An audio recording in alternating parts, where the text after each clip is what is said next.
Hello, this is Dr. Kroner. The purpose of this video is to go over some of the online homework strategies and some of the homework policies for the upcoming semester. Now let's start with some of the helpful strategies.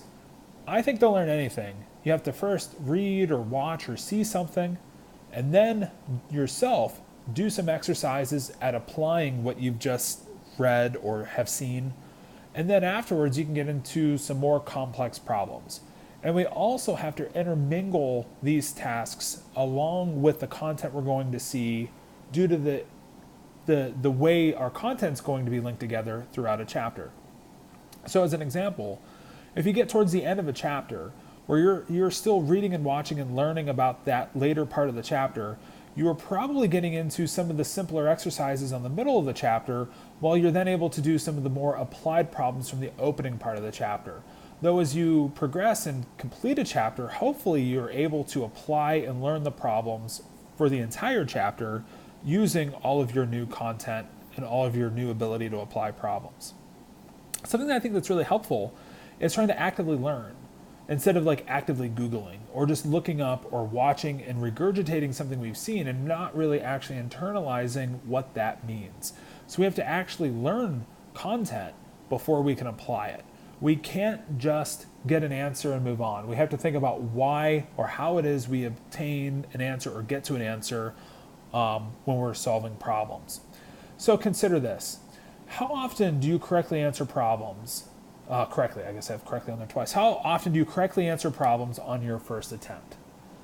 And this is something I think as you progress through the course, I would really like you to think about, because on an exam you get one chance to get the answer correct. When you look at a lot of our assignments, you'll have multiple opportunities, sometimes infinite opportunities to guess at an answer. Now, it's not really that I think you need an infinite number of chances to get all of our problems right. It's just that I really don't want you to get frustrated. I don't want you to give up. I don't want you to feel like you have to Google how to do the problem to get the points on that first attempt. But I do also want you to know or remember that you should be mostly getting the problems right on your first attempt, especially as you start progressing into some of the more complex problems later in the chapter. I think self-quizzing is something to think about throughout the semester. Think about practice exams as being your opportunity to self-quiz yourself. Sit down and take it like a real test and give yourself a real grade on it and see how well you truly do. Something I hear all the time is that our real exams are so much harder than our practice exams, when most of the time our practice exams are the exams we gave last year or the year before. They're pretty much written the exact same way that we're writing our midterm for this semester. The only thing that's going to make our midterm harder than your practice materials is you truly won't have the ability to look up how to do a problem in the middle of the midterm. But you do have that ability possibly when you're taking a practice exam. But I think what we have to get good at, and there's something that we have to train our brains to get good at this, is not having the easy ability to look something up that we're not going to have the ability to look up during a test. So when you're doing homework, progressing into practice exam problems, we got to think about closing the book, making sure we already know that content so that we're always, or as much as we can, applying what it is that we know, so that we don't get flustered when we don't have access to the textbook or the internet or our friends or classmates or study partners when we get to the midterms. So let's go over some of the assignments. The first assignment really isn't much of an assignment. It's really just something I want us to think about and to hopefully accomplish. We got to do some pre-lecture reading or lecture video watching, or both, whatever it is it takes us to get ready for class and to learn the material. So before class, really what I want you to do is learn the vocabulary, look at the section titles, get a sense of where we're going with the material, look at some of the problems that you're going to see through the sample exercises that are given in the chapter. After lecture, I think is the better time to do a thorough reading if you need to. Some topics will be very reminiscent from your high school class. Maybe something we do cover really well in class and you understand. You don't have to read everything thoroughly, but I think what you need to read thoroughly are the topics you don't understand very well. If you understand things, move on. Move on to something you don't understand and pick up from there. Now, there's no way I can really grade your ability to do these things. I think they're so worth doing that by that reason alone, you will take these items seriously and I don't have to worry too much. I know if you want to get a good grade, that at some point you're going to have to read or watch some of the pre-lecture videos that will be made available. Now, something I can grade, but something I think is valuable in and of itself is a pre-lecture tutorial and a short quiz. Really, if you take the quiz seriously, to give you a sense, did some of the things you looked at in your skimming before class and the pre-lecture video watching, did these things pay off? The tutorial is kind of self-explanatory. It's a tutorial. It gives you some information. You solve problems with that information. So I think before a lecture, the tutorials give you a good sense of some of the material, a little bit more in depth than maybe just what you could get through skimming the book. And then you can answer some questions to hopefully see if you had learned some of the content within the tutorial. So the grading here, unlimited attempts, no penalty on the tutorials. You get multiple attempts, but with penalties on the quizzes. So most of the quiz questions are multiple choice. So if there's 5 choices, then you get 4 attempts to get the right answer, and there's just a reducing score depending on how many attempts it takes you to get the answer correct. Obviously, if you don't get it on the 4th attempt, you know what the answer is. So the whole point of the quizzes is I don't want you to not ever know what the answer was. I want you to eventually know what the answer to the question is. We throw a time limit on here, so 60 minutes maximum per assignment once you click begin. You can't close the program and stop the timer. If you close the program, the timer keeps going. And there's also no restarting. So don't click on an assignment for a pre-lecture assignment until you're ready to go. So there'll be about 2 to 4 tutorials, about 4 to 10 quiz questions. The time length that is quoted, I get like a time quote per assignment. These are usually in the 30 to 40 minute range. So it shouldn't take you the full 60 minutes to do the assignment generally, but it's at least available if you need the time. So these are due 10 minutes before class. You can do these whenever. The assignments, I think, open a week ahead of time, and then you have, like I said, up until 10 minutes before class starts to complete this task. After the due date, it's not possible, by the way the assignment is set up, it's not possible to allow late assignments after the due date. But we'll see that there's some extra credit assignments that are available, and those will take the place of having a sick or an absence policy with this part of the class. So if you do miss an assignment for any reason, we'll look towards some of the bonus assignments to pick up some points. Okay, so some other assignments, lecture activities. I wasn't sure if I should put this here or not because it doesn't really go with the online homework part, but we'll be doing some problems in class using Top Hat. This is our login code. We'll go over this information later. It's actually really easy to set up. You can download the Top Hat app. You can also text answers with your phone, but the key is you have to set up your account at some point by going to this website, and you'll use this course ID. You'll also enter your OSU username and password, but we'll do some active problem solving during class. We give you a little bit of a bonus every time you get a question right so that you don't necessarily have to correctly answer every single question for a perfect 100% score. Problem sets, we will have problem sets. So if we kind of go back to the online homework discussion, we have some pre-lecture assignments due before lecture. Then we will have twice a week problem sets that are due after lecture that get into some more complex problem solving than our initial tutorials and our initial quiz. These will offer 10 max attempts per problem, 3% off per attempt. There's no time limit, though these should take about 60 to 90 minutes. You can use multiple sittings. You don't have to do these sets all in one session. You can do your problems in 4 study sessions if you wish. You can do the problems in any order you choose. The sets will contain about 8 to 15 questions worth a point each. These are due most Sunday and Wednesday evenings by 11:59 p.m. You can do these late after the due date for a 1% penalty per hour late on any of the credit you earn after the deadline. And you get to keep your credit you earned, of course, before the deadline. So some extra assignments are available for extra credit. There are dynamic study modules. These are sort of like quizzes. There are 30 questions usually in length. If you get some of the answers right, you can skip through and not necessarily have to answer all 30 questions. Each dynamic study module is worth 2 points each. These are only available depending on the topics that are available within Mastering Chemistry. So I think we ended up with 4 per week for 3 Sundays prior to midterm 1. And then I think there's 3 sets before midterm 2 for like the 3 weekends before midterm 2. So these are generally due Sundays of a given week, not necessarily every week, but once we get closer to midterms, these are then available. There's also daily extra problems, or what we call them. So the daily extra are additional problems and tutorials.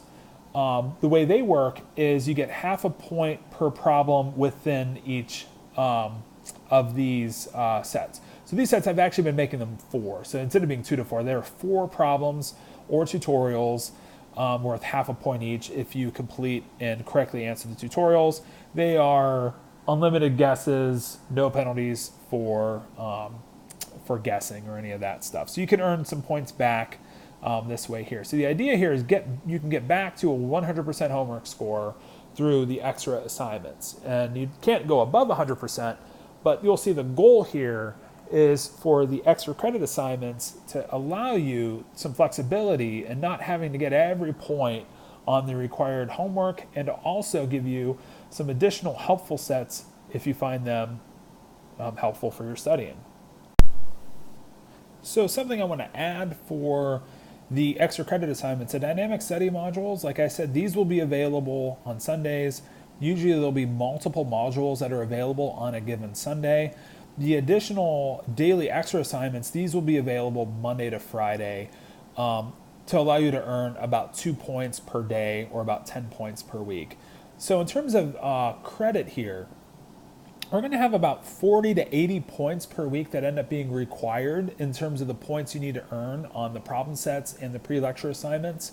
And then we'll have about 10 to 20 points that can be made up through the additional daily extra sets and the dynamic study modules. So you'll be able to earn back many points that you may lose along the way, or perhaps for an assignment that you may not be able to complete throughout the semester. So let's talk about how your homework score will be determined. Your homework score will be determined by the percentage of points you earn out of the total number of points available. So the total number of points that are available on the required assignments. I want to go through an example. So let's say the total number of points that end up being required on all of these assignments, let's say that works out to be, it'll be some random number. Let's say it's 876 points. And then let's say of those points, you earn 784. Then the question will be, how many bonus points did you earn? Let's say you earned 112 bonus points.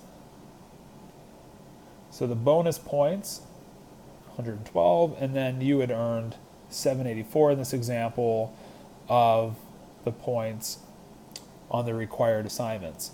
So your score clearly has gone beyond 100% in this example, and your score would be exactly then 100%. Because the maximum score is 100.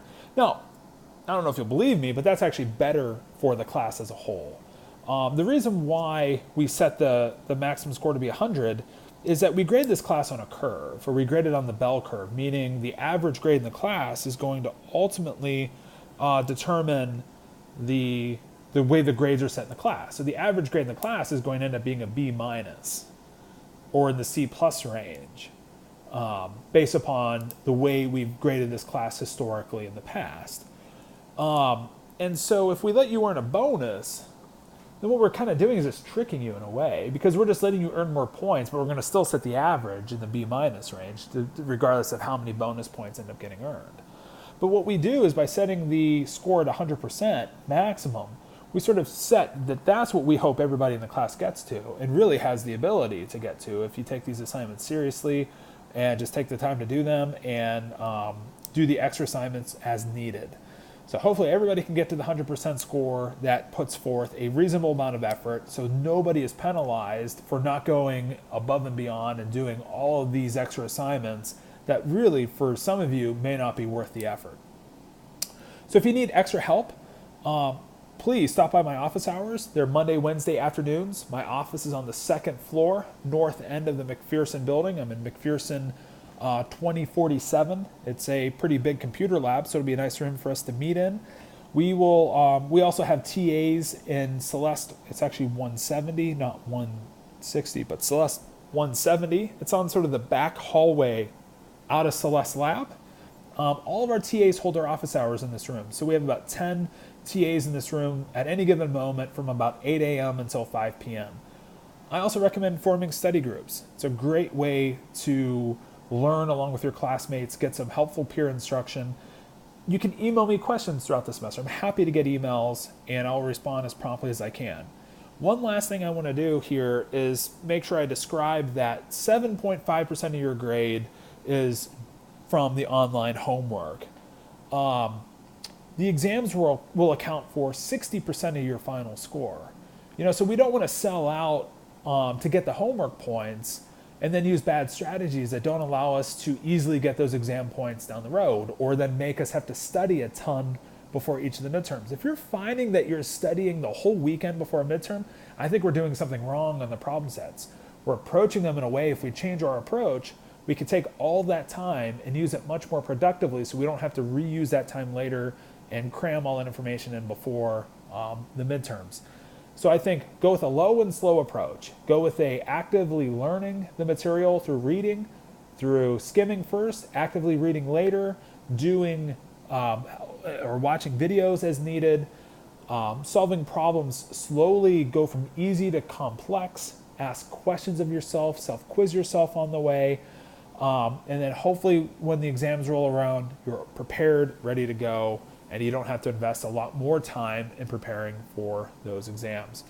So I hope this video has given you a little bit of information about our homework sets in this semester and answered maybe some of the questions that you had about them.